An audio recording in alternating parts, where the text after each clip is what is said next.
It's been 62 games, 163 goals, 15 yellows, 2 red cards, numerous upsets, 1,000 memes, and countless Neymar, Richarlison, and Ronaldo tears. England did well, but Morocco did better. And let's not talk about Wales. It all comes down to one match. Will it be the new kid on the block sealing his second World Cup and snatching the baton as the greatest player in the world? Or will the all-time great sign off his career in the perfect way? I know which one I'm hoping for. Welcome to the Anglo-Italian pod. As always, my name is Ruairi, and I'm joined by my very good friend, Adam. Hey, Rory, how are you? I'm feeling very cold at the moment. I don't know about you, but how's it been in Italy at the moment? I tell you what, I've been looking at the temperatures in England, and it looks absolutely mental. Someone shared something today that it felt like -10 where they were. It was for me. It was -10, and my family in Poland are currently experiencing -15. So I'm not far off. I even joked around that we're not a million miles off, but it is bloody freezing. That's all I can say. It's to be honest, in Milan, it's colder than normal, but that means like 5 degrees. So we're not too bad, if you know what I mean. It's just raining a little bit. Right. But very quickly, maybe, I did hear a really interesting thing. It was being explained on, I saw it on Twitter, but I think it was from TikTok, about why in the UK it feels colder than like Poland, right? So Poland, it's -15. But when I lived there, that cold, I'm colder when I'm in Manchester. And it was because of the triple point of water. So in the UK, because of the temperature, you get vapor, water, and like ice. So then it freezes on your skin and makes you colder. I thought it was I've explained it incredibly badly. But that's basically why you're colder in the UK than Poland. I went down a bit of a rabbit hole there. But yeah, I hope you're surviving. And, you know, you must have turned the heating on by now, right? My mates are all arguing about obviously to a conservative amount because of the prices, right? So I think for those that are watching, they probably think I'm a maniac because I'm literally just in my football shirt. So after we record this, I'll be quickly wrapping myself and probably hoping that I don't freeze to death. But yeah, no, we plow through just for this pod. So the things we do for you guys, the things we do for you. But how are you apart from that, man? You good? Yeah, keeping well. It's been a crazy few days at work, but yeah, it's good that it's coming to an end of the week and then the weekend happens and we're so close. I mean, I don't know about you. It's weird to think that the Premier League is going to kick off in less than a couple of weeks' time. So wow. Like, this is just going to be total football. It's like that meme from David Mitchell, isn't it? It's all about the football, basically. It never stops. Yeah, no, it is. I saw someone share a screenshot of like the Arsenal lineup, and it was like this many days until we get this back. And I was like, oh, Christ, I'm not ready to think about a title race again. I don't know if I'm like ready for it. I'm going to need to take a breather, definitely. I think I love the rumour, though. Sergej Milinkovic-Savic potentially in a swap for Arsenal. There are some rumours coming out of Arsenal that I'm very excited about. Mudryk, I'm very, very excited about. That looks like he's getting closer and closer. Yeah. Milinkovic-Savic would be absolutely huge. I'm not convinced by it, but we'll see.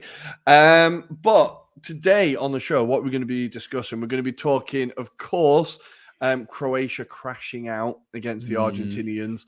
We all expected a bit more, but we will talk about that. We're going to be talking about the end of the road for Morocco as France kind of scrape past them. I'm going to use the word scrape. We're going to preview the World Cup, and we're going to be talking about some stories around Italy, around European football, and a little quiz for your listeners. So there's plenty for you to stay tuned in for.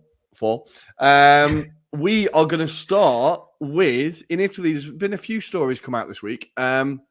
Some good, some bad.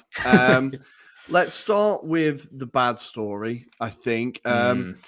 Our thoughts, of course, go out to Gianluca Vialli, who's had to step down from his role with the Italian national team as he faces his second battle against cancer.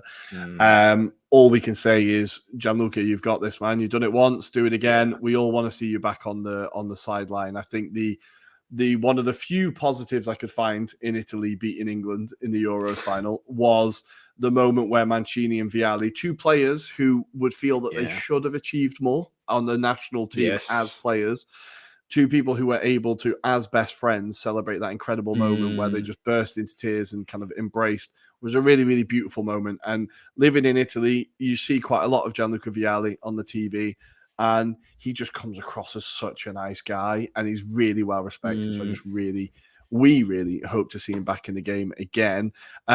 Memories of Vialli as a player, as a man, as a manager? I think, the main ones that I remember when I first came to know of him was Juventus, the period where they had that 94-95 team that went on to the Champions League final against Ajax. But then obviously when he had hair, he had hair then. Yes, just an inch of it, if that.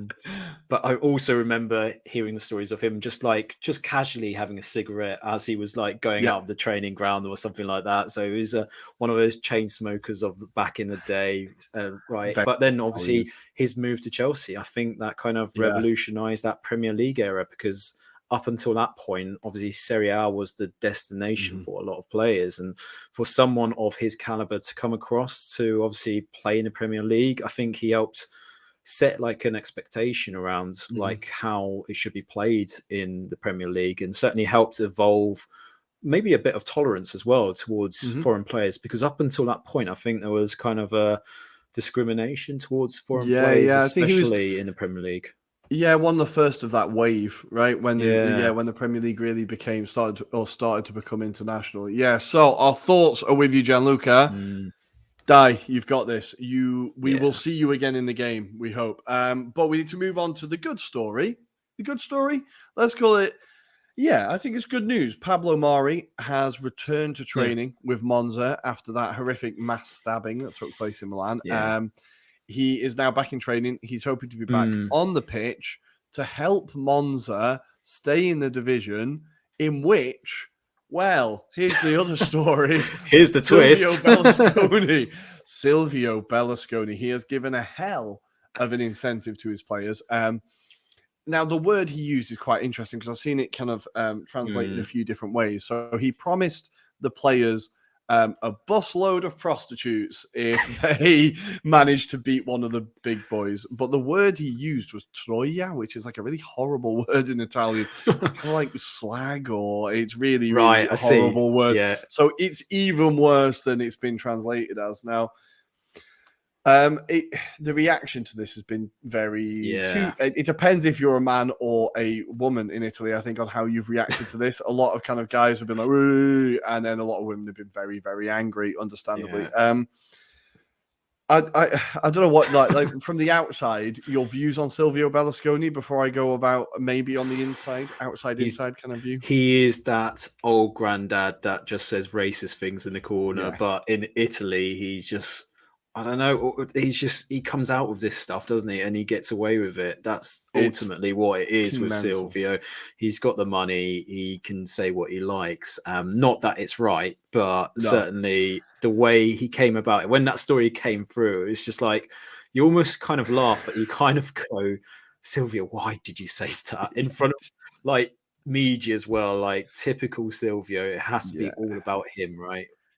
He's such a fascinating bloke. He's such a fascinating bloke because his life has been like he was he's like a self-made man who's created this empire of like this media empire and become president of a country. And like, I don't think he was necessarily like a bad president. He was like very like financially focused and like, yeah, he says ridiculous shit, but that's like kind of I think as a president, he wasn't that bad. People didn't like him, but I don't think he was that bad. But like how he manages to get away with these things is really fascinating. I think a lot of people, especially older people in Italy, tend to think, oh, well, if like the things, not just the things he said, the things he got away with, a lot of people in the older generation are like, well, if I was in his position, I'd do the same. If you know what I mean, I'd be like giving my mates jobs, or I'd be doing this, or I'd be like looking at, and you kind of think, okay. And then our generation and the younger generations are kind of looking at him like that embarrassing uncle, that embarrassing granddad, and being like, really, this is the guy who's going to represent our country.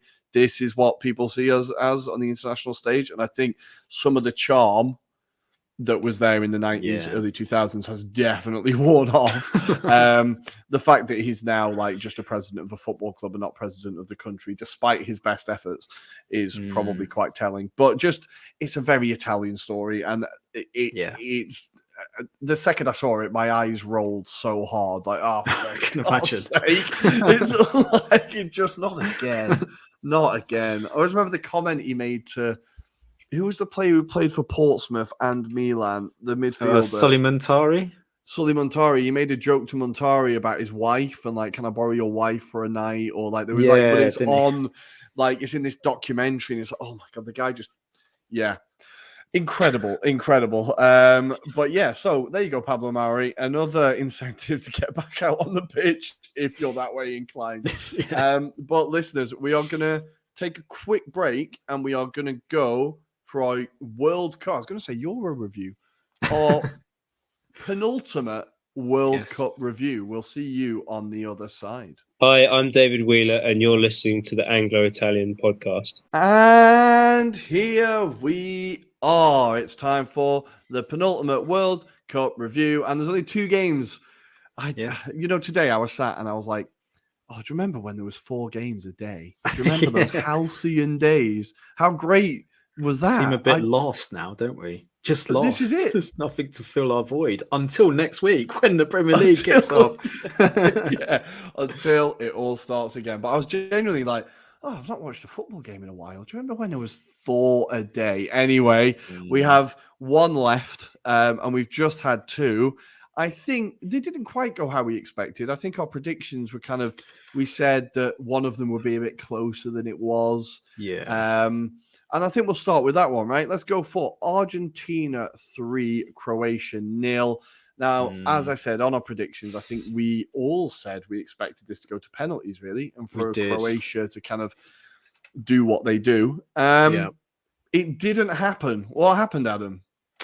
I think Argentina were on a particular mission, and that was one Lionel Messi, who was just determined. You could see it in his face, even when he was getting roughed up by the Croatian defenders and players.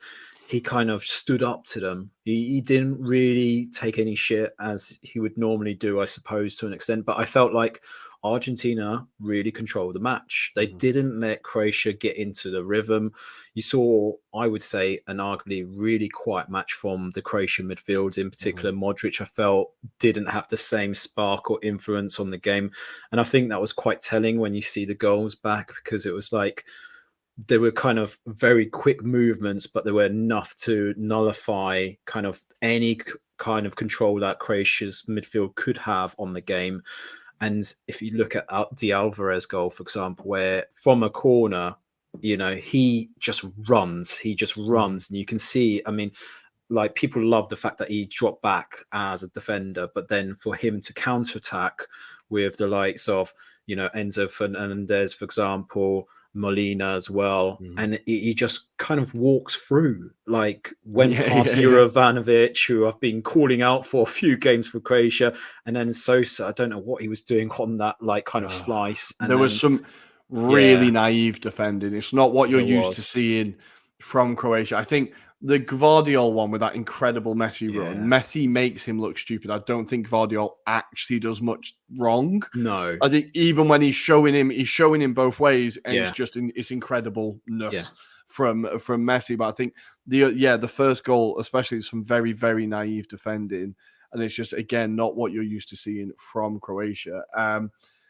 But with the midfield of Argentina, I think it's really interesting what you said. They managed to completely nullify the Croatian midfield. And I think it's because like all Argentina's width comes from like the wing backs, right? So that midfield four are able to just crowd in and completely crowd out that three-man midfield from Croatia. And I think you just saw that they were completely overrun in midfield. But that's because McAllister isn't necessarily a wide player. He tucks in and like that whole midfield comes in. Yeah. I think they just outnumbered them basically. But it was, not what we expected from Croatia. No. But who impressed you the most from the Argentina, apart from Messi? We'll get onto him. Yeah. Is it Alvarez that you think kind of stood out the most? Yeah, I've kind of put him down in my notes as the perfect sidekick for Messi because he'll do the dog work, he will run, he will kind of make himself a bit of a nuisance. But I don't know if you saw it, and I've seen it for other games where he kind of wins the ball quite high up the pitch. So, when you're thinking about that's the duty of a striker, he does the stuff that Messi wouldn't necessarily get stuck in. Yeah. And I think that's really helpful or beneficial to Messi because he then kind of picks up or he's allowed to kind of start running and, just concentrate on his own game. And I think that's the kind of telltale sign of someone that is great. And I think when you look at his record as well, he's not a spectacular striker at the moment when you look at what he's done at under 23 level, for example.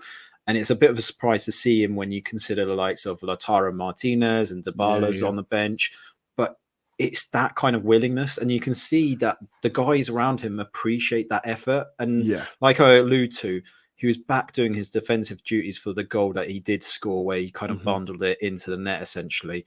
And I think that was just epitomizing what a great player he is and what a great player Man City have. Because, I mean, if you can get like the best out of him at a World Cup, can you imagine what he can then bring into the second half of the season for Man City?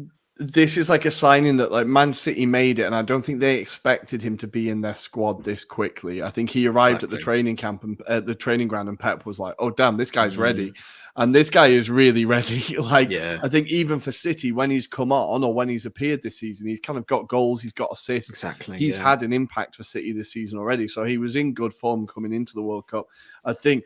It's so depressing he plays for City because he is such an exciting player and he's obviously so good. And then you look at him and you're like, oh, he's the perfect Pep player. Like he would fit that system so well. And I think it's good to have in this Argentina team. There were so many players that people did expect performances from. But what the World Cup is great for, there's always a surprise player. And he seems, I think, alongside McAllister to be the kind of surprise package for Argentina, the guy that stood out who we might not have expected it.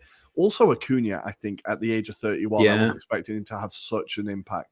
Alvarez, unbelievable. And he, of course, won the penalty. Now, was it in the ITV studio? I don't know what glass they were looking through, what angle they had, if it was just they all hated Argentina. How on earth did they not see that as a penalty? I don't know, but someone should check their drinks, to be fair. Like Patrice Evra did that one kind of glance to Graham Souness's like glass one time. I don't know what they were thinking. Like, to be fair, like I had to second kind of think about it because like at the time when it was being played in normal time, I said penalty. And then they came out with that gibberish, which was like, hang on, my head's really sore now. I don't understand. Like, what logic are we talking about? Because they were saying that he's got to make an attempt for the ball, but he didn't intentionally try and take it. Now, I believe to an extent, maybe Alvarez did buy it, but ultimately he didn't get the ball. Like, no, Peter the Walton keeper's run out. The keeper's come out. Like, exactly. What does it take? Does it mean him to actually take him down like a rugby player before it's kind of considered like a penalty? I mean, no, unfortunately, it's a football game. There will be clashes like this. If that was anywhere else on the pitch, that would be given, right? Yeah, it's obstruction and it's a free kick. Yeah. Simple. Yeah. So I don't know what I think one part of their defense was, well, he got a shot off, so it can't be a penalty. Like, well, come on. Like, really?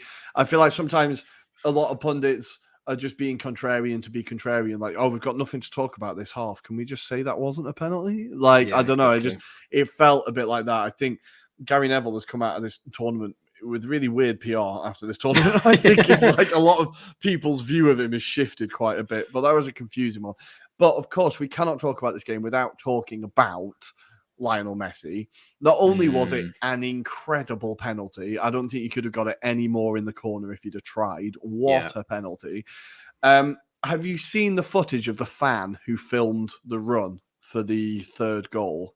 It's kind of a bit lower.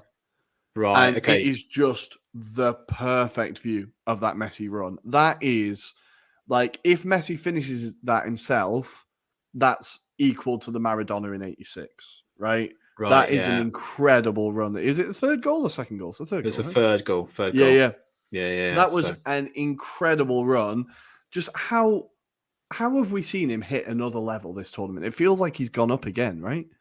Yeah. I mean, it's incredible just to think that he can still do it. I mean, I think there was a lot of doubts over the last few seasons for his performances at PSG, for example, and even latterly at Barcelona. But I think the thing is, like I kind of allude to, he's on a mission. He wants to win this. And you could see there was a different level. Like they were all pumped up. You could see there was no fear. There was no one that kind of like winced out of it. And you wouldn't say necessarily across that 11, any of the Argentinian players had a bad game. Like sometimes you get one that might be a 6 out of 10 or something like that, where he's done his job, but maybe not as effective. Everyone was effective. Everyone did their duties. And I think Lionel Messi kind of, as captain, had to exude that kind of like, this is how we're going to go about the game. But yeah, like you allude to, this just seems like super normal levels. Like we knew he was brilliant. And I don't know if you've seen the clip though, Ruairi, Damien Duff comparing the levels of Mbappe and Messi. And he rightly calls out Messi, even at a young age, the same age as Mbappe, was miles ahead of where Mbappe is. And I think that just, we're going to look back at him as a legend, regardless of what happens in the final. I mean, I'm personally mesmerized by what he's done in this tournament. I really, really, really hope he wins it. I honestly I think we need that narrative. We need him to end with that like World Cup. That image of him lifting the World Cup would be just beautiful. I think wouldn't it? The football world needs it. His performances this tournament have deserved it. His career deserves it. I think with PSG, like I think last year, he very clearly didn't want to leave Barcelona. He wanted to stay in Barcelona. I think there was a lot going on in his personal life and he was just not happy, and that led to bad form, right? He just didn't score as many, wasn't the same player. What we're seeing now is maybe he's happier at PSG. Maybe his focus is just, I stay fit at PSG, keep myself ticking over, and then I can get to the World Cup, absolutely boss it, see out my contract, and I've got the World Cup, right?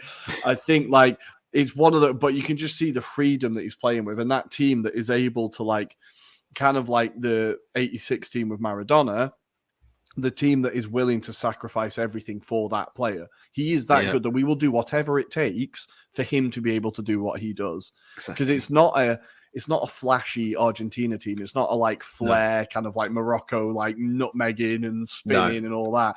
It's a workman-like team. There are a lot of grafters in that side, and they're all just doing it so that he gets it. We know how good he can be. We need to do everything to get the most out of him.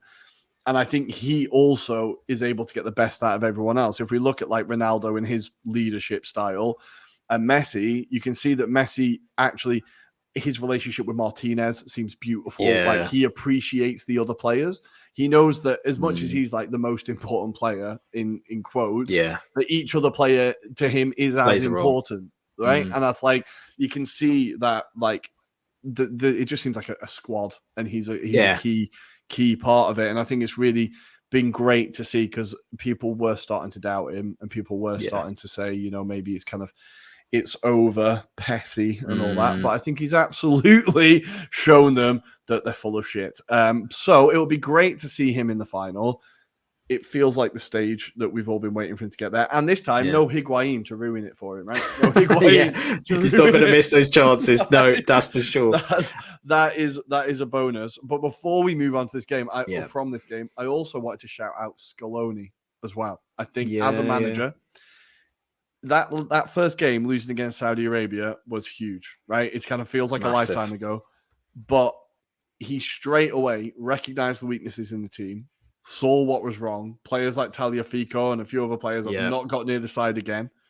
And he's gone, nope, that was wrong. Right, this is how we do it. And they've won every game since, right? I think he's managed this tournament incredibly well. And it's, again, I think we were talking earlier about managers that learn their lessons as they go along. And I think Scaloni has definitely done that. It's been great to see him like evolve along this tournament, right? Yeah, definitely. And I think that was the first major setback that he's had as a manager as well. So just to kind of, as you allude to, he's learned from those mistakes. He's managed to turn it around. And I think his game management has pretty much been spot on. I wouldn't necessarily say there's been a bad substitution. I think maybe he got it wrong to an extent, the Holland game. Potentially, he maybe got the foot off the gas at that very moment when they should have just maybe pressed on for another goal. But that said, obviously, I think you have to recognise the momentum that Holland brought or Netherlands brought into that particular match as well. But yeah, I think this kind of typifies the style that they've went about this tournament. They weren't necessarily the flashiest, the most skillful team, but they have individual players. And I think we even haven't really spoken about the qualities of like Paredes, for example, who I think over the last few games has really grown. I mean, we've slaughtered him for what he's done at Juventus so far. But again, he's shown his worth. Di Maria as well is another one who's really like proving it for the international team. Not necessarily, I'm not talking about his time at Juventus, but certainly he seems to be going out there to help Leo win that title. But before we do leave this, Rory, I do want to kind of give a bit of credit to Croatia as well. Yeah, we do have to. No, that of course, go. Yes, they did amazingly well to get this far. It's just a step further in terms of like where they're progressing as a nation. But I do have this one question for you, Rory, which is Modric is probably set to retire now. They have got some aging players, and I'm thinking the likes of Brozovic isn't getting much younger. He might have a Euros in him potentially. But what do you think? Do you think this could be like a slight demise in Croatia in the years to come? Because I'm not hearing about talents necessarily coming through. I mean, there is one or two players that might come to surface in the next 4 years. But I mean, right now, it feels like this could be the beginning of the end where they start to regenerate a new generation of Croatian team. What's your thoughts? Yeah, I think it's definitely the end of an era. Definitely the end of an era. I think seeing Modric come off the pitch, you were like, oh, that's it. We'll see him at Real Madrid, of course. He's probably got another season in him, another 2 seasons maybe, but probably not another World Cup. It does feel like the end of an era. I think with Croatia, it's weird because it wasn't that long ago before this. They were really good, if you know what I mean. They were great in 98, right? And like around the late 90s, they were amazing as well. So I think it won't be long before there are great Croatian players coming through again. I think we're going to have Lovra on again at some point to talk Croatian football. But I think there's a lot of quite exciting young prospects coming through at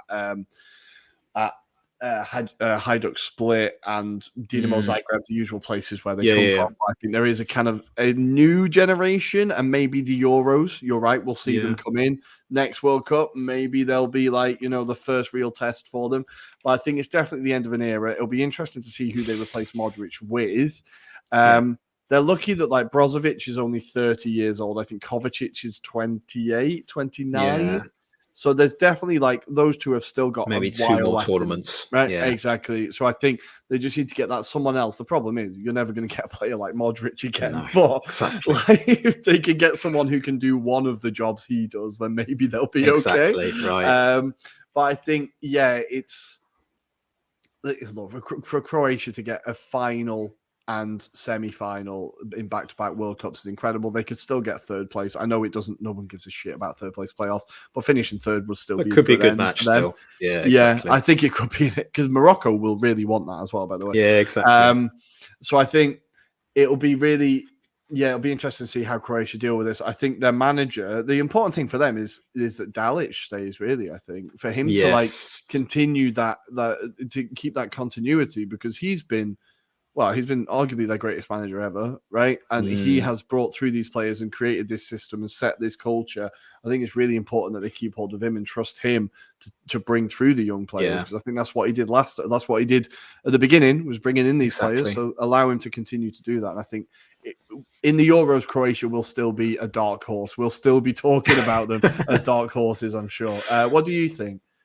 I think, yeah, I don't know too much about Croatian football in terms of who's coming through, and I haven't seen that. So it's going to be very harsh for me to judge it and say, oh, yeah, they won't make it. They'll be like this year's even Denmark. It'd be harsh for me to say that. But I do feel like you might not see the same Croatia that we've seen at this tournament at the next tournament. It could be like a year of like, we'll have to get used to maybe them just doing as best as they can and maybe not necessarily hitting the same heights as they have previously. But you never know. There might be a star that is just underneath that little kind of blanket that Croatia seem to like nurture. I mean, for a small nation like them to have this rich football history is incredible. It is absolutely incredible. 4 million people and they constantly have world-class footballers. It is incredible. But yeah, unlucky Croatia. I think they'll be slightly disappointed by how they went out. But as we've said this entire tournament, Argentina just get the job done. They've just done the job they've needed to do the entirety of the way, except against Saudi Arabia. But we need to move on and we need to talk about, we all wanted it. We all wanted it. They nearly completed the colonizer treble, but they couldn't quite do it. As Theo Hernandez, with a beautiful finish, I think, within the first 5 minutes, quite an acrobatic finish, put the French ahead. And Kolo Muani, great to see another Kolo back in the football. Yep. Not many of them about. Scored with his first touch to make it 2-0 and take the game away from Morocco. I think it would be fair to say that second goal was definitely against the run of play. Yes, but very much so. Morocco massively shot themselves in the foot with how the game started. What did you make of the first half? And then we'll get on to the second half and what happened. Yeah, I think it was a combination of they went as far as they could. And in that sense, I mean, unfortunately, D had a few injuries to certain players, right? Yeah. So Roman Saiz, who... obviously, I don't know what happened with his hamstring, but he was barely able to keep up with Olivier Giroud, who, Andy called out in our WhatsApp group. If you can't keep up with Giroud, you need to retire, basically. Yeah. But I don't think Andy realised he had a hamstring injury. He'd had so many injections in that leg. Probably, so that was the injections. Yeah. And I think they maybe got a little bit overawed by the experience because I think they were full of fire. And then as soon as they made that one mistake, it was just a little bit of control that France had. And that's what I've put down as my notes is France, although they didn't have the possession, because possession-wise, it was all with Morocco. They had 61% here. And it was just the fact that France are clinical.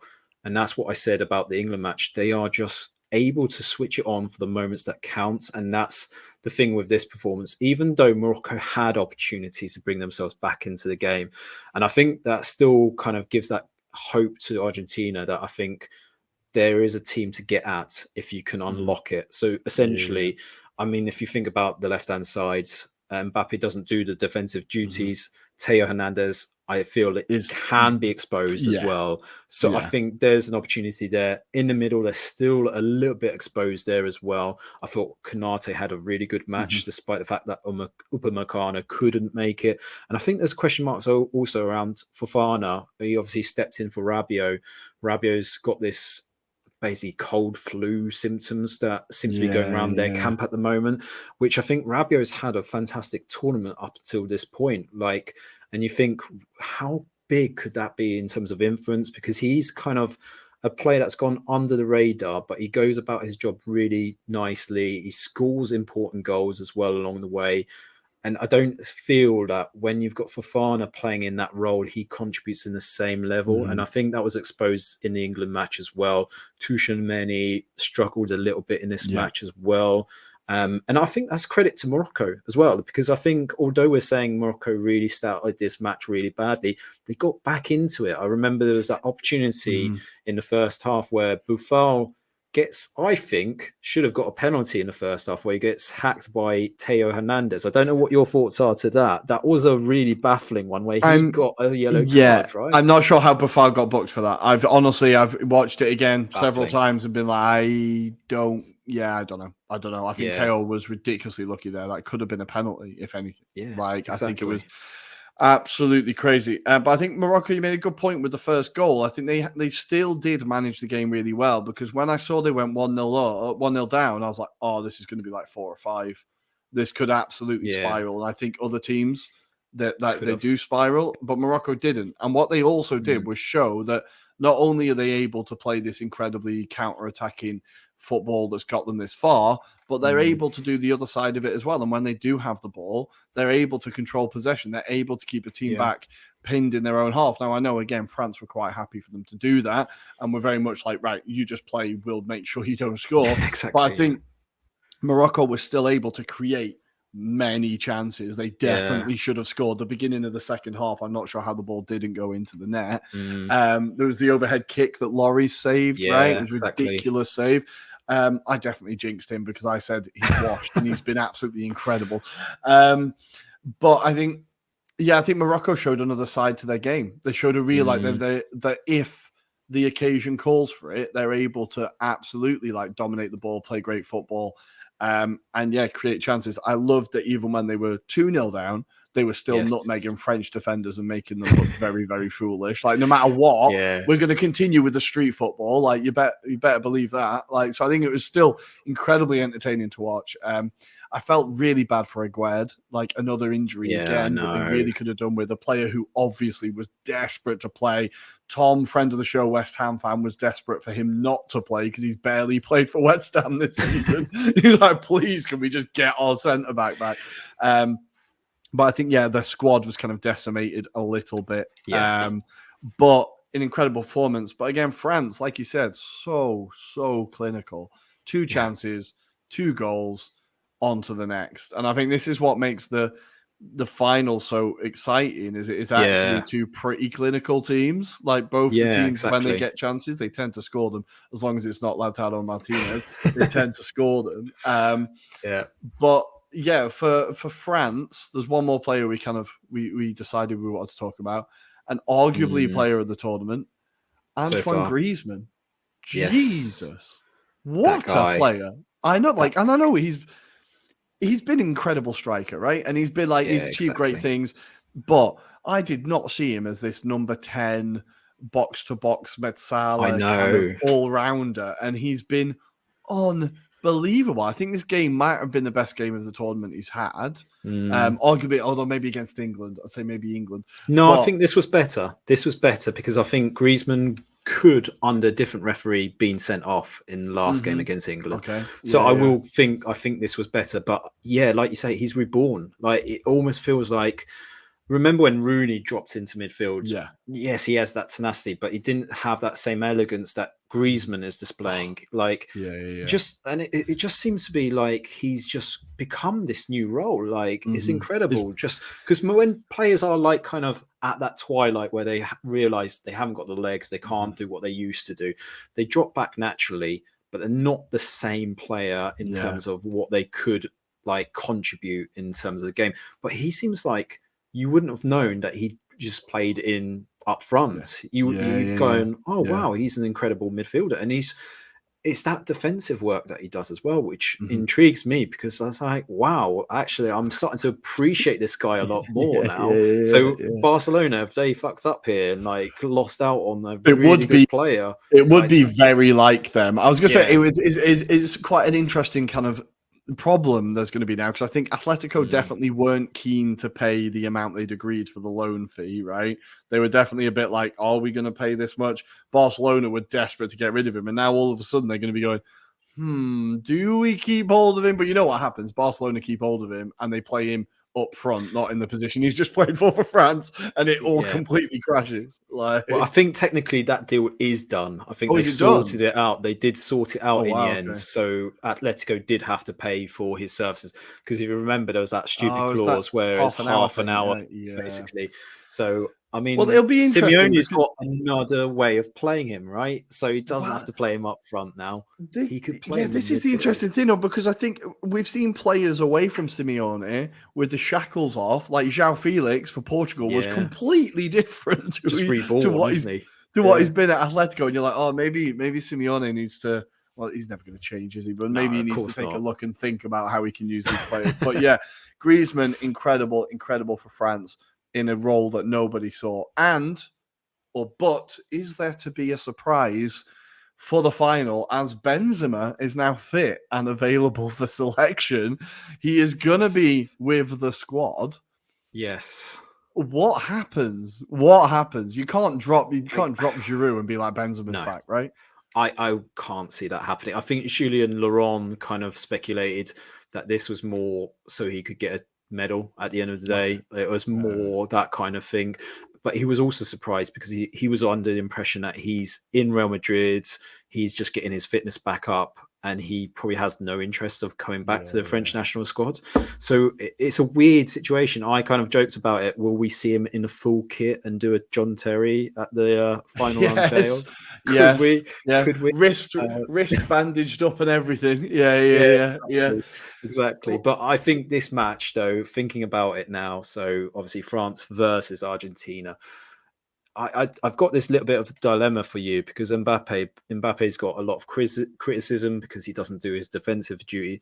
But actually, when you saw him for the second goal, he obviously was played more centrally and he played a lot better. And this is the thing that I was going to pose to you. So Mbappe's got this criticism, but Messi doesn't do exactly the same thing. He doesn't track back. He doesn't like stick his leg in to tackle. He might get the odd occasional ball in their half and then start dribbling around to buy a foul or something like that. But Mbappe can do that as well. So do you think the criticism that Mbappe's got about his defensive duties is unfair because maybe not necessarily is left wing his position? He's not going to do the defensive work. So where do you stand on it? Yeah, I think in his position, it's more important that he does do the work. If he's the central striker up front, you can kind of get in a way with pressuring defenders when they've got the ball. And then when it's back that way, you can make yourself available, right? I think you can kind of get away with it a little bit more. When you're on the left wing and your left back is Theo Hernandez, who is a great left back, but defensively has a rick in him, I think it's more important that Mbappe does get involved. And I think even in the England game, where we saw Bukayo Saka absolutely cooking Hernandez, was because he was getting 2-1 every time. Hernandez, it was Saka and I can't remember who played right back now.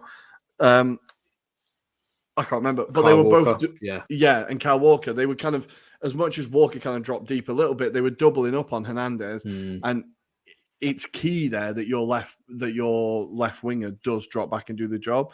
Whereas, as I said, if he's central striker, I think he can get away with it a little bit more. At PSG, the problem is that him, Neymar, and Messi refuse to do any defensive work, and that's why they can't. That's why it doesn't go that well. At least with France, it's only one. With Argentina, it's only one. With Brazil, it's only one, not three. Right. So I think maybe just because he's out left, he needs to just put a bit more of a shift in. That being said, there will be a lot of France fans and probably a lot of his teammates who just go, no, leave him to it. Did you see the dribble he made for the second goal? Yeah, exactly. Let him do what he wants. That was absolutely unbelievable. That goal that's was been all tournament he's been like that. And it's just like, you could see him really looking forward to this Argentina clash as well. Because, I mean, that pace is incredible. I've not seen someone do that since maybe Thierry Henry, possibly. Like just being able to drag faster with the ball. I don't understand it. It just seems like when he's got the ball, he manages to accelerate another level. It's insane. That run was unbelievable. You're right. It is massive Thierry Henry vibes, but I dare say he's going to be better than Thierry Henry. So it is incredible.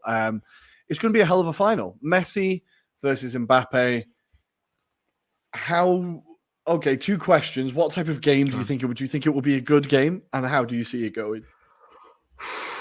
I really don't know if it will be a good game. I'm hoping it's a good game. But I could see them being kind of maybe conservative for the first 10, 20 minutes. That's half. It might need some like fluke chance or like a corner that maybe shouldn't have been conceded to maybe start it up. I think it will take something like a moment to kind of do that. I'm hoping it's not like a sending off because that would ruin it. But then again, it might open the game up a bit more.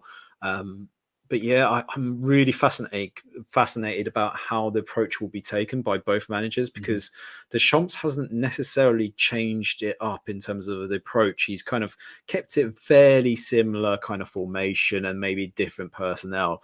Whereas Scaloni, I think he might kind of look at the weaknesses and go, yes, we need to kind of pressurize that middle and left-hand side. So it'll be interesting to see how he deploys it. Will he go with experience? Will he go with fresh legs? Will he maybe mix it up and have a combination? Because I think almost you kind of look at both sides and you go, maybe don't change it. But then I think from a France perspective, you probably do need something that is going to support that left-hand side a bit more. Maybe Fofana, if Rabiot is any chance of being fit, I'd put him in.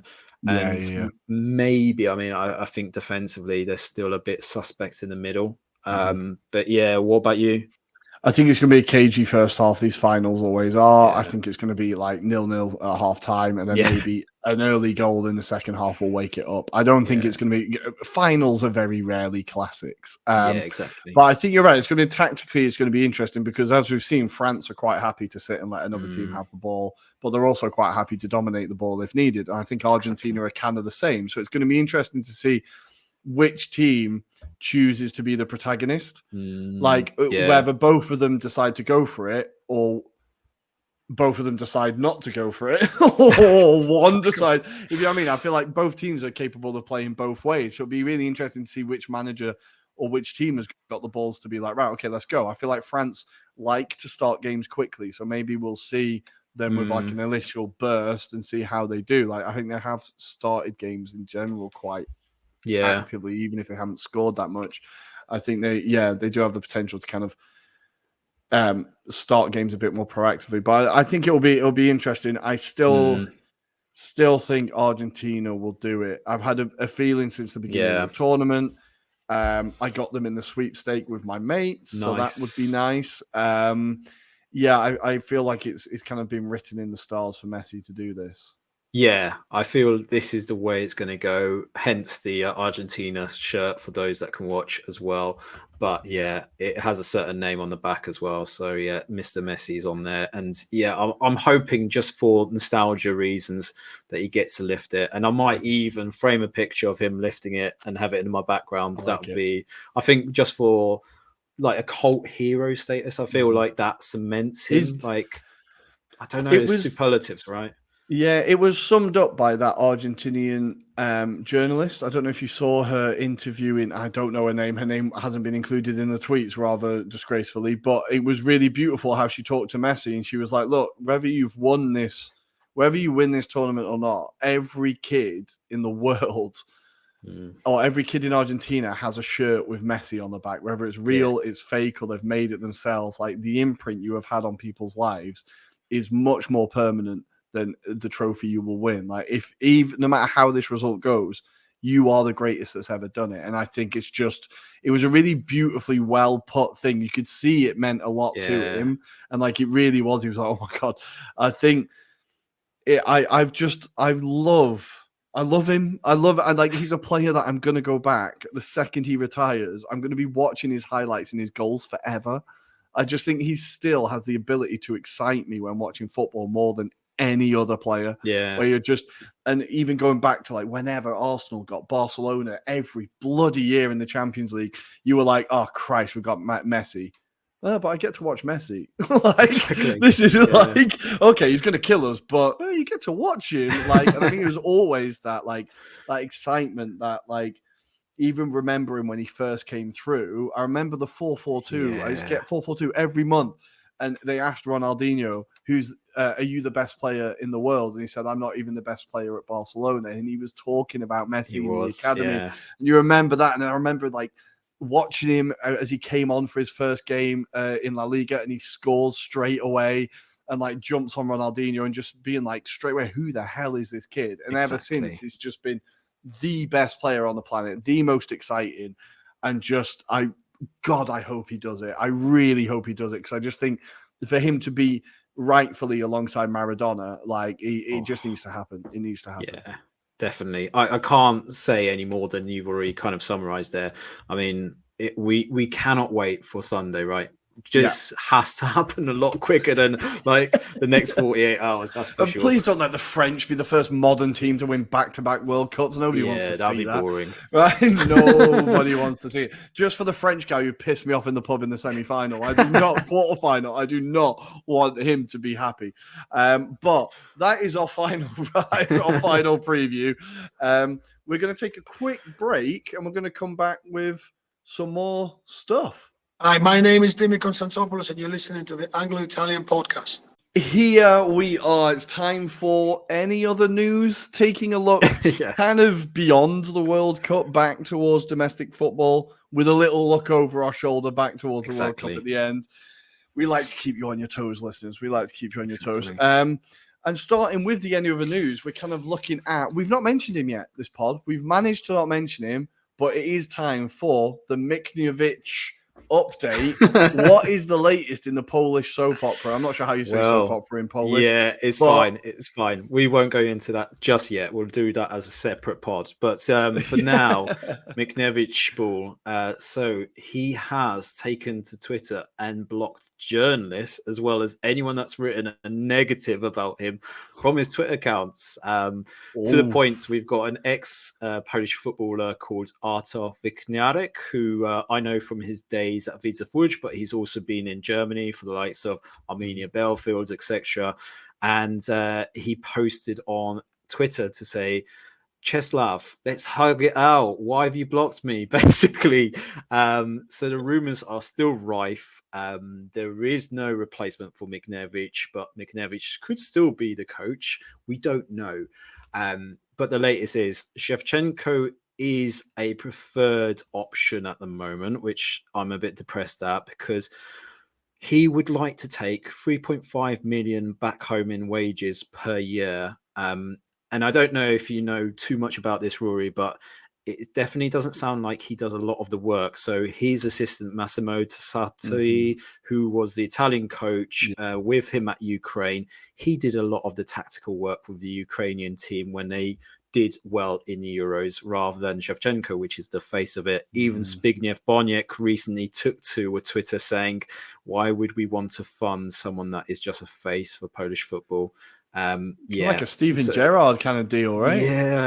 Unfortunately, it doesn't sound great, but there is some other developments. So there's the Polish coach who is currently plying his trade in the Japan League, which is Maciej Skorza. He's currently with Orawa Red Dragons. Oh, nice. He was the man that helped win the title for Lech Poznań and then suddenly left before they went on their Champions League qualifiers this season.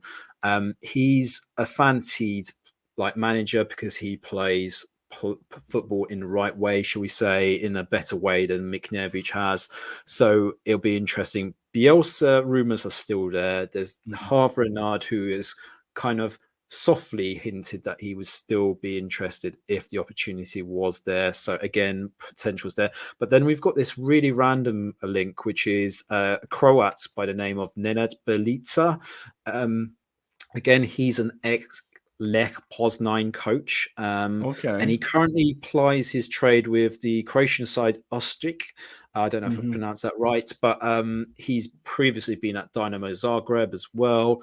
One of those coaches that has apparently been lined up as a replacement for Zlatko Dalic when the opportunity does arise. Right.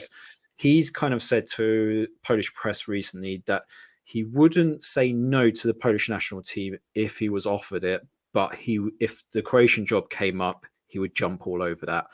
So that's been a bit of a random one again, but let's put it this way. Michniewicz is still a coach. He's still going to take us to Germany or to at least Euros, in his words. And we'll wait and see. I love that he's just doing an Elon and just blocking anyone that upsets him on Twitter. Like he's just searching his own name on Twitter and blocking everyone. This is bizarre. I absolutely love it. The pettiness is just incredible. I love it.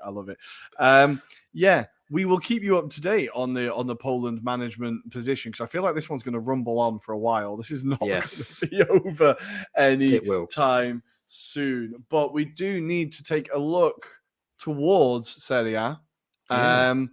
we're starting to think about the domestic league again, starting to think about Napoli and about the wonderful things we were seeing before this World Cup kicked off. And there's rumours of a takeover in Serie A. Who is going to be rescued? Who's going to be salvaged? It is Sampdoria, potentially by an American group. Time. They are promising to invest the club with some monies. Essentially, as we know with Sampdoria, they are pretty much bankrupt at the moment as it currently stands. Yes. They're having to sell assets. It's rumored that Bereszynski, who's had a good tournament with Poland, is being lined up by either potentially Roma, because obviously he plays in the role that Karsdorp has kindly decided to leave, and he might be moving on to Fulham, apparently by all accounts, or Napoli, believe it or not. Napoli are in negotiations with Sampdoria to discuss. Apparently, Herving Lozano could be moving on.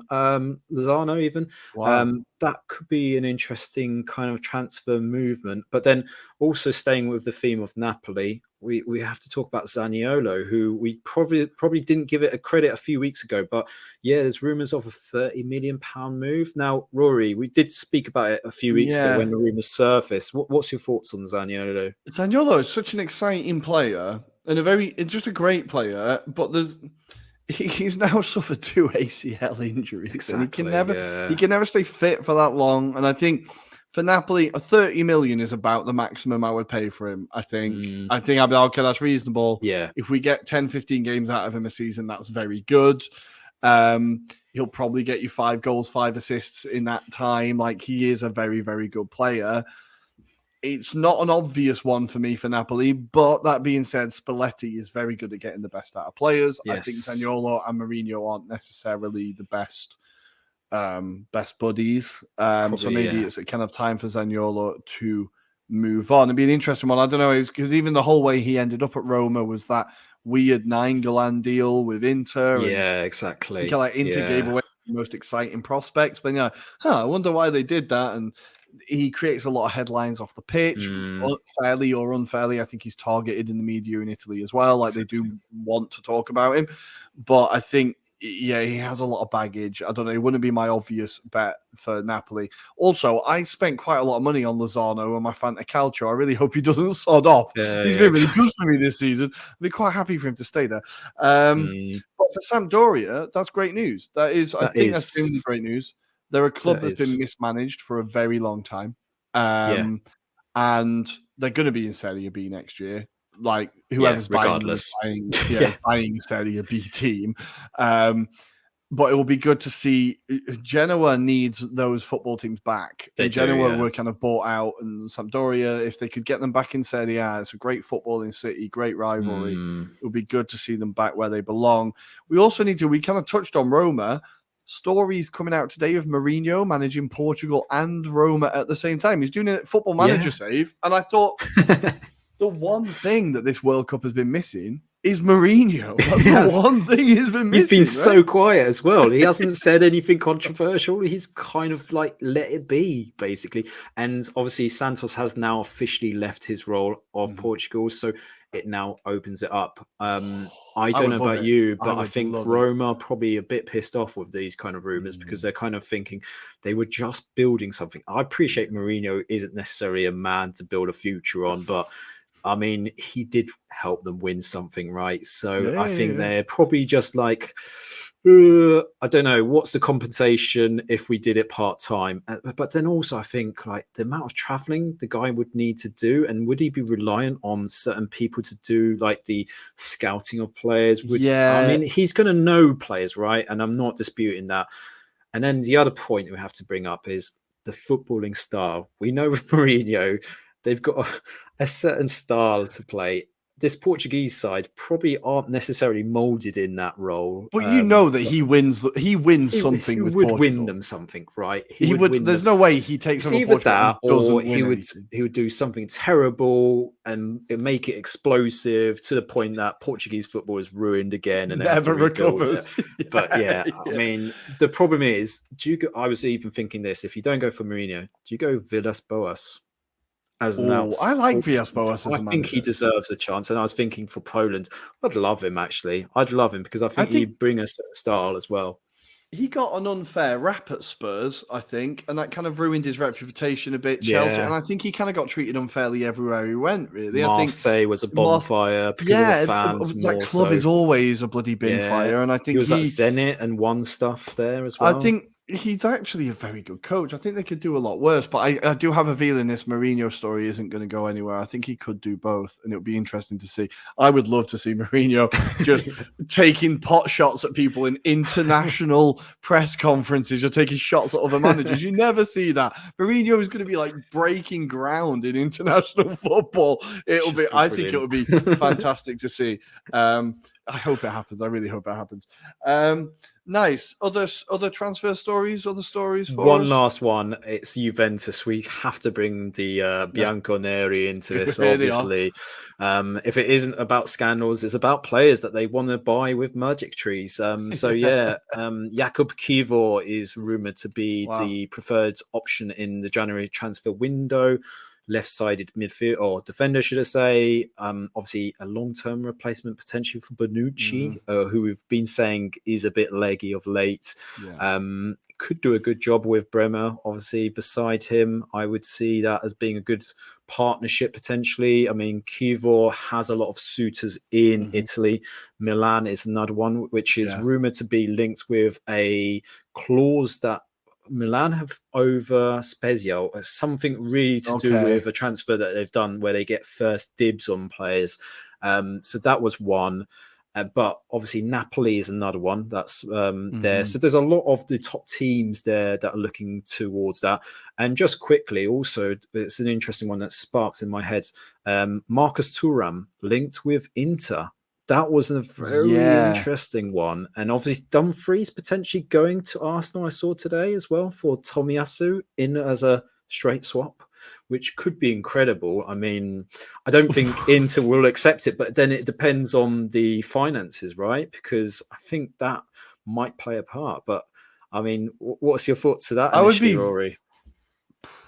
Man, would I love to see Dumfries at Arsenal? Yes, I would love to see Dumfries at Arsenal, of course. I would be very surprised if we were willing to give away Tomiyasu. Genuinely, I'd be very surprised. I think he's a player that not only was he incredible at left back against Liverpool when we needed him to just slot in and do a job on Salah, I think his versatility means that he can play centre back, left back, and right back. I would be very surprised if we were willing to give him away. I would exactly. Yeah, I don't know. If Inter wanted him, I'd say Dumfries and money. I don't know. I don't know. I need to. I think that might be a stupid thing I've just said. Dumfries has been incredible. I don't know. That's kind of melted my brain. I feel like Arsenal are getting linked with everyone at the minute. We're getting linked with Milinkovic-Savic as well, which I'm taking with a huge. Yeah, was another one I've heard as well. Yeah, I'm taking with a ladle of salt. We're getting linked with everyone at the minute. We're going to spend money in January. You do need a striker though, right? You do need a striker because Jesus is going to be at least 2 months by the sounds of things. We need a right winger as well. We need another winger. I think that's why the Mudryk deal is getting a bit of pace. He, by all accounts, wants to come. I think Zinchenko is like Agent Zinchenko in that deal and getting it done. But yeah, I think it'll be interesting to see. I don't know. Dumfries would be holy crap in the Premier League. He would be incredible. That would. Yeah, I would like that. I would like that a lot. Nice. Yeah, that's good. That is good. But we need to kind of move on to a good day, bad day for UEFA, maybe. Good day, bad day. Yeah. So I've kind of read through some boring legal documents, and I'm going to try to not bore you guys, but basically the gist is the European Super League has been shot down by the European Court of Arbitration, I think they're called. Correct, and basically the thing is that the clubs would be free to join the Super League, but UEFA would be within their right to sanction those teams and within their right to block them from taking part in any UEFA competition. So of course that would include the Premier League, Liga, Bundesliga, etc., etc. Yeah. So it would kind of include all of that. It basically puts the bullet in the back of the head of it for now. We all know it's coming, guys. We just got to postpone it for as long as possible. Yes. Florentino Perez has taken the news predictably well by just spending £72 million on a 16-year-old as they wrap up Endrick deal. We're gonna. I've seen him on YouTube. I don't know how good he is. 72 million seems ridiculous for a 16-year-old, but we will see. Before we go on to the next brainchild of UEFA, how do you feel about this Super League thing? It kind of feels inevitable, but we should be celebrating a little bit, right? Yeah, I think so. I think that means it delays any kind of progressive talks around how it could be sustained. I think that was the main thing, because you had that kind of split of Real Madrid, Barcelona, Juventus, right? And maybe Juventus probably dropped down a peg a few since Agnelli's left his role. And there was always blood between him and Perez anyway, by the sounds of things. But yeah, I think it at least delays that eventuality for now. I think it will come back, maybe not as the Super League, but Ruairi, it could come in the form of the Club World Cup competition. So Gianni Infantino has been going to his board of ideas, and he's got probably a black book in his little pocket in his blazer with these fanciful ideas, and it is basically a replica of the Champions League, but more on a global scale. So just have that in the back of your heads while I describe it. So it'll be 32 clubs around the world turning up at this competition. Now, the proposed date is 2025 in the USA initially. Infantino apparently was hoping that the ECA, which is the European Club Association, which is headed by Nasser Al Khalifa, obviously PSG owner, to sign off on this concept. You'll be grateful to know that they declined this. He had set a deadline for Friday, this coming Friday, for them to sign off. They have declined it, saying they're not happy with the proposals. That doesn't mean it's going to disappear, unfortunately, because Infantino has stated that he'll bring it back into a Congress in March to discuss this potentially being more floated about. It sounds like he has some sort of buy-in from confederations around the globe, because they're obviously kind of seeing this as the kind of evolved version of the Confederation Cup. They are proposing for this tournament to happen every 4 years, obviously opposite to the World Cup, because obviously you have to pay for the players' use in competitions like they are doing at the World Cup as well. But UEFA are dead against this. They see this as direct competition for the Champions League and like an evolved version of the Super League. So yeah, incredible story, Ruairi. Initial thoughts? What do you think? It sounds incredibly messy. It sounds so messy. I don't know. I feel like Infantino has this thing of like he has to leave a like he's obsessed with a legacy. He's obsessed with having like, I think Blatter, for all the terrible things he did take the first World Cup to Africa. He did take the first World Cup to Asia in countries that had footballing history, etc. I feel like there's a lot of negative with Blatter, obviously, but there are slight positives you can look for. Yeah. I feel like Infantino is just trying to get that, what can my legacy be? Or what's going to get me the most money? And I think it's probably the second one. I think, like, we all love watching football. We all love watching high-quality football. We all love watching football often. But just there is enough football. What is going to do? And football doesn't know when to stop before the bubble bursts, because eventually the bubble will burst and the quality is going to get so bad there'll be 1 million games a week, but none of them will be worth watching because the players will just be knackered. I think it's just like at some point you have to just be, all right, basta, right, fine, stop, good. We've got the Champions League. We've got the Club World Cup. That's fine. You're going to revamp the Club World Cup. Fine, do it, right. That's enough. Like these players, and like morons will turn around and go, well, you get paid 250 grand a week, you'll play 10 times a week. That money doesn't make you any less impervious to injuries. That money, no matter how much money you earn, you're still a human being who needs to rest. You're still someone who like is at the peak of your fitness. That doesn't, like, you still need, it needs to be sensible. Like, and I think it's just not sensible. It's just not sensible. And hopefully it will just buggers off. I've just got into the bloody Football Manager point where the Champions League changes, and I hate it. Instantly, I was like, what the frig is this? Like, none of it works. It's just Take me awful. back to that game. Yeah, at the very beginning. Just like, can I go back again, please? I just have to start a new game. Like, so they're already making changes that I don't think are great. The World Cup's going to be massive. Like, just enough, please. Not to sound like a Luddite and like no progress, but progress when it's sensible and in a clear direction. I think this is just desperately trying to get more games and more money, and let's just put it in America every time. Like, what? I don't know. It just seems so messy and so needless, and it's a trophy that ultimately nobody would care about because I'm sorry, most of the time the European teams would win anyway. Exactly. Like you might get the odd South American winner, like you do in the Club World Cup, like Santos every so often win it, or Flamengo or whatever. But 99 times out of 100, the European team's going to win, and that's if the European team even takes it seriously. Because I don't think they would. They'd still prefer to win the Championship. Can you imagine Klopp and him moaning about the amount of games that are being played? But he'd have every right to complain. He would. He'd be. But that's the thing. They'll probably have to play a game that's in maybe China and then fly out to Buenos Aires to play the final or something stupid like that. Can you imagine the uproar he'd have? And then the environmentalists will have a field day, wouldn't they? I mean, just like... It's just... Yeah. It's a no from me. But I think that's all of our kind of... Maybe all of the stories. I think for now, anyway. I think that's everything. But you've created a quiz for us. I have. I thought, do you know what? We haven't actually gone through many stats, and I thought it'd be a fun way to kind of bring out the highlights of this World Cup. So what I'm going to do for the benefit of those listening and potentially viewing now is I'm going to give yourself, Ruairi, and the listeners and viewers the questions for this World Cup. So this is as it currently stands. So a lot of these answers may well change after the final. We don't know. So please do not shoot me down when you say that's not correct. Well, it was at the time when I wrote these, so people will. They will be as they are. So yes, feel free to drop them in the comments on YouTube. That's for sure. Anyway, we will start with the World Cup quiz. So I have got 15 questions.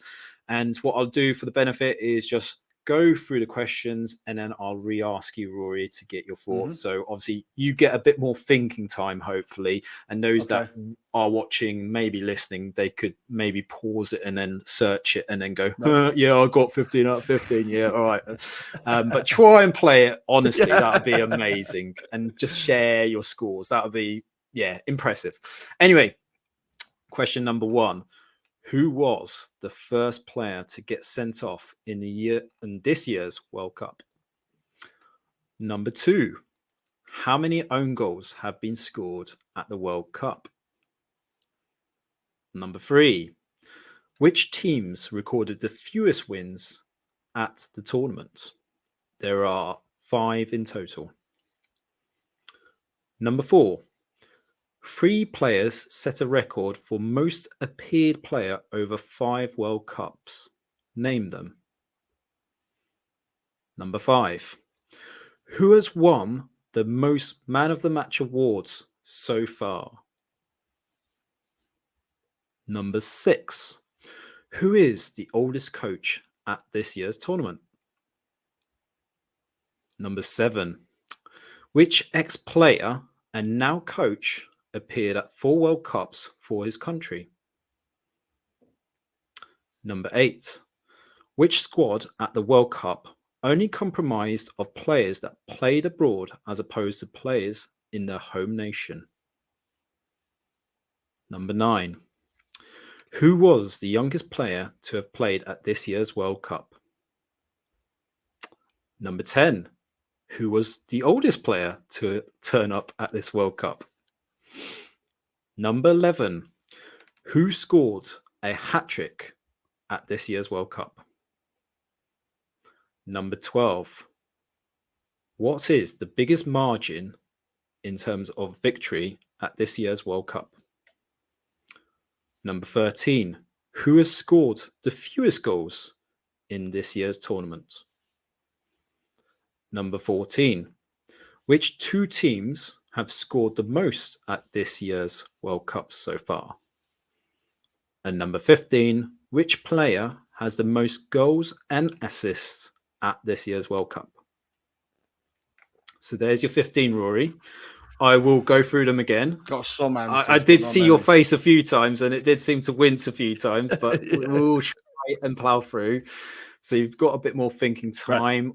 Let's go for it. So, number 1, who was the first player to be sent off in this year's World Cup? It was old Nazi botherer himself, Wayne Hennessy. I thought you were going to say Adolf Hitler. Yes, you got that right. Yes, it was Wayne Hennessy against Iran. Number 2, how many own goals have been scored at this year's World Cup? Now, I remember Aguerd because it's the only goal that Morocco had conceded. I feel like I've gone for 3, but I think it's not that many. It is just 2, but yes. Damn it. Who did you think it was, though? Just out of curiosity. I thought the other one was for Poland, maybe. No, believe it or not, it wasn't given though. Enzo Fernandez against Australia. Of course, that was the one. Yeah. Yes. Okay. So number 3, which team recorded the fewest wins at this year's tournament? So there's 5 countries. Can you name them? Or I suppose if you get one, that's a good start. But yeah, there is Qatar? 5 in total. Yep. Number 1, Qatar, Denmark. Yes, correct. 3 more. Qatar, Denmark. Oh God, who else was terrible? Wales. Yes, correct. Sorry, Wales fans. And 2 of these sides I would describe as exciting sides. 2 teams that you've liked this tournament. Ecuador won, though, right? Not Ecuador. No, they did win. No. So it's not that one. Sorry, mate. Yeah, no. I get excited about a lot of teams. That's the problem. I don't know. You have to chat. Honestly, I don't know. Okay. Canada. Oh, wait, Belgium. No. Oh, yeah, no. Damn it. Serbia. Damn. Canada, Serbia. Yeah, I could have got that. Okay. Number 4, 3 players to have set the record for most appeared player over 5 World Cups. You might know one of them, but there's 3 in total. Which one? So most appearances over 5 World Cups. Yep. So they've appeared at 5 World Cups. And one of them's in the tournament now. There's 3 of them. 3 of them in the tournament. In 5 World Cups. Lloris? No. Oh, this is terrible. Try and think legends. Well, Ronaldo. Yes. Messi. Yep. Maguire. The last one's less. No. Sorry. Can you imagine that? Who is the last one? Ronaldo, Messi, Andreas Guadrado, who plays for Mexico. He's the left back. Yes. So wow. that was a weird one. Guadrado. Yeah. Good work. Nice. Yes. I like that. Number 5. Who has won the most Man of the Match awards so far? It's very close. Messi? Yes. Lionel Messi with 4 so far. Mbappe behind him on 3. So, yeah, very close. Number 6. This might be an easy one for you. Oldest coach in the tournament. I've just written Mikniovic because I wanted him to be in the quiz. What I don't think it is. Oldest coach. Oh, I don't know. I honestly don't know. You might kick yourself. LVG, Louis van Gaal. He's 73. Believe it or not, he's not the record breaker. It was Otto Rehhagel a few World Cups before. He's beaten him by 200 days, basically. Oh, wow. That's the that guy's older than time. Yeah. Exactly. He's been around forever, Rehhagel. Yeah. Number 7. Which ex-player and now coach appeared at 4 World Cups for his country? I put Deschamps, but I don't think it is. No. Try and think African. Aliou Cisse? No. Rigobert Song. Oh, Rigobert Song appeared in 94, 98, 2002, and 2010. There you go. Bloody hell, wow. Bloody hell. Number 8. This was a fascinating stat that I came across. So, which squad at the World Cup only compromises of players that play abroad as opposed to their nation? Guys, I'm going to think about this one. And it's not England, for obvious reasons, right? No. It's weird because you only ever think of the teams where it's like Qatar, they all play in Qatar, or Saudi Arabia, they all play in Saudi Arabia. I'm going to say Canada. No, Senegal. Believe it or not, every one of their players currently play abroad. Who is, for number 9, who is the youngest player to have turned up at this World Cup? Now, this is to make an appearance, right? Just to make appearance. Could be like 2 seconds as a sub, or it could have been a full debut, for example. I'm going to go Musiala, but I don't think it is. No, but you were on the right tracks. It's Youssoufa Moukoko. Is 18 years and 3 days old. I was literally like, Musiala or Moukoko? Who am I going to go for? Musiala or Moukoko? Yeah. 90th minute appearance against Japan. Okay, number 10. This might be an easy one, though. Who was the oldest player at this year's World Cup? I think it was Lewandowski, right? No. You got to think older than ever. Do I spoil it for you? Let's think Canada. Oh, God damn it. The guy who had the tampon up his nose. I know that's that's not the legacy he wanted to have. Hutchison? Yes, correct. Atiba Hutchinson. 39 years old, 298 days. Oh. Okay, so we haven't had many of these, but who scored a hat-trick at this year's World Cup? Enzo Fernandez. No. Wait, Ramos. Damn it. Ramos, that's what you meant, isn't it? I could see that's what you meant. Believe it or not, we've that's the sole hat trick that we've had at this year's World Cup. Most tournaments would have at least on average 2 or 3. But yeah, it's more braces this year. I think it was recorded as 16 braces so far in this tournament. Yeah. So incredible. Okay, we go on to question number 12. Biggest winning margin at the tournament. Spain 7-0. It has to be. Yes, right? Correct. Yeah. Yes, I was contemplating whether to go by goal margin or other ways, but I thought that would be easier. Yeah. Okay, number 13. Who scored the fewest goals at this year's tournament? So there are 5 nations. Can you guess them? Qatar. Yep. They're the base answer. Qatar. They were the worst. Always Qatar. Wales. Yes. Denmark. Yes. Canada. No, Canada got 2. Canada got 2 goals technically, right? So they're not the worst. Oh. They're not in this bracket. So 2 more nations. Serbia? No, they did score more than that. Remember, Roy, they had that 3. Yeah, they've had some thrillers. Do I spoil it? Come on. You can think of one. You did mention one for an earlier question.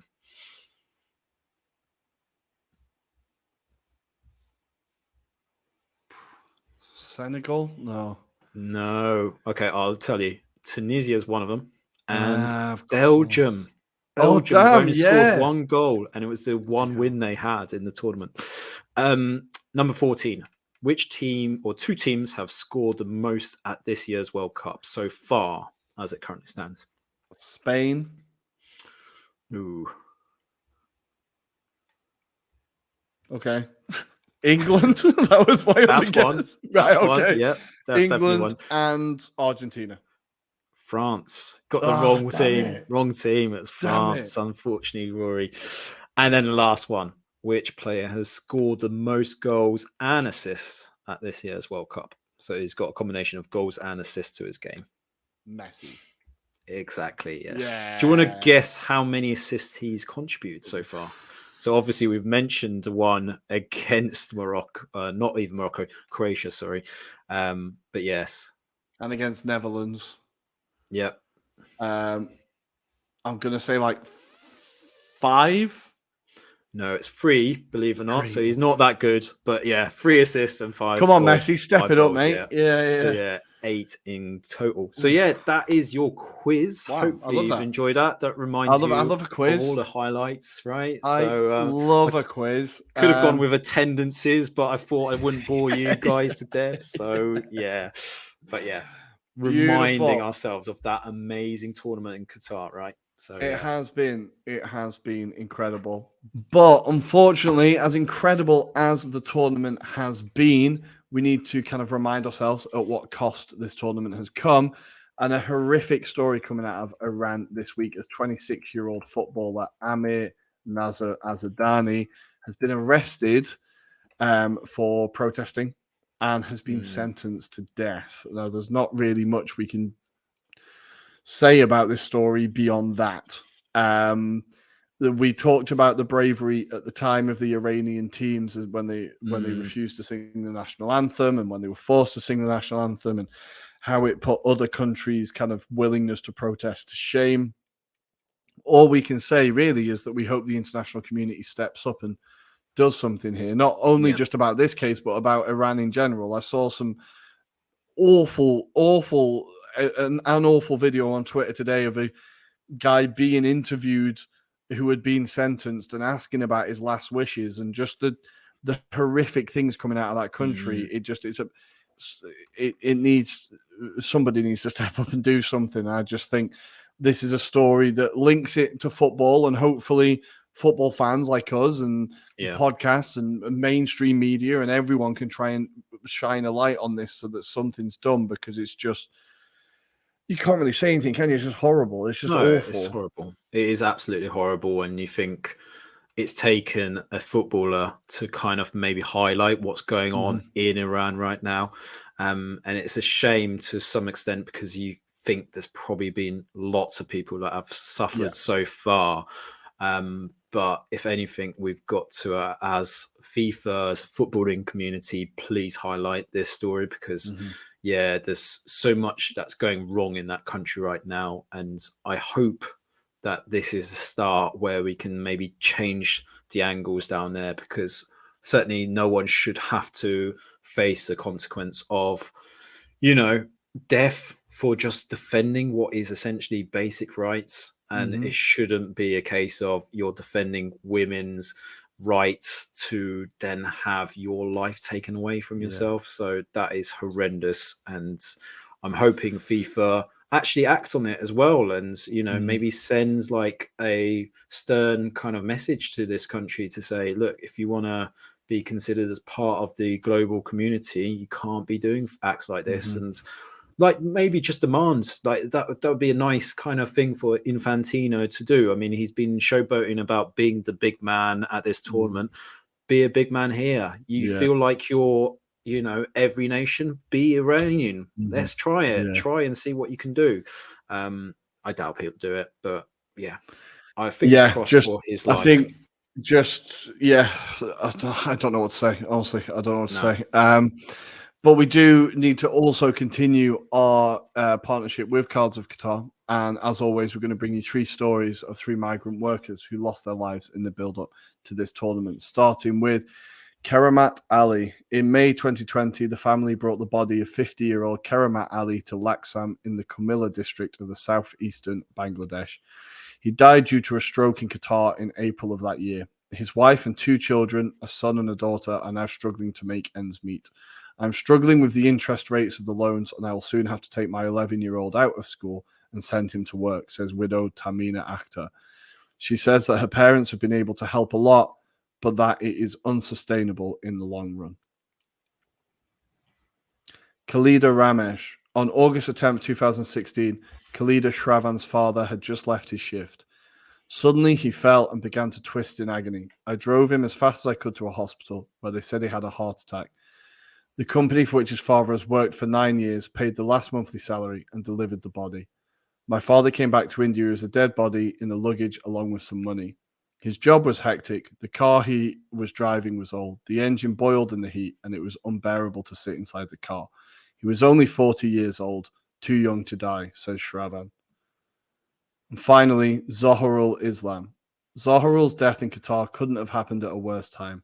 The family was, even before his death, passing through economic hardship. They had borrowed money from a local NGO, moneylenders and relatives to send Zoharul to Qatar to work as a cleaner.